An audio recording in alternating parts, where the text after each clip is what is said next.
Hello guys, మనకి రీసెంట్గా CSK versus MI match complete అయింది కదా. ఆ మ్యాచ్లో చూసుకుంటే మనకి రోహిత్ శర్మ 76 రన్స్ కొట్టాడు. అయితే ఆ 76 రన్స్లో కూడా 4 4లు ఉండి దాని తర్వాత 6 6లు కొట్టాడు.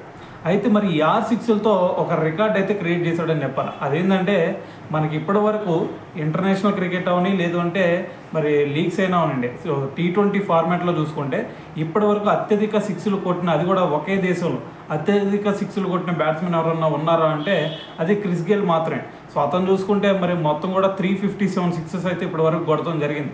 అయితే మరి మొన్న కొట్టిన 6 6లతో మరి రోహిత్ శర్మ అయితే మరి క్రిస్ గేల్ రికార్డును కూడా బ్రేక్ చేశాడని చెప్పాలి.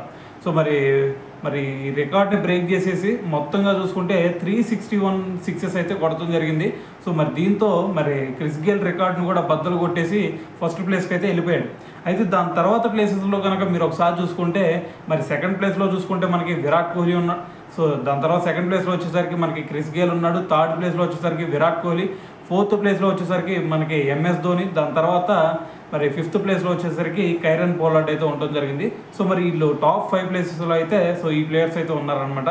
సో ఏదేమైనా సరే మరి హిట్ మ్యాన్, సో తనకి హిట్ మ్యాన్ అని ఎందుకు పెట్టారు అనే దానికి సో ఇదే నిదర్శనంగా అయితే చెప్పొచ్చు. సో ఏదేమైనా సరే మరి దీని గురించి మరి మీరేమనుకున్నారు అనేది కింద కామెంట్ చేయండి.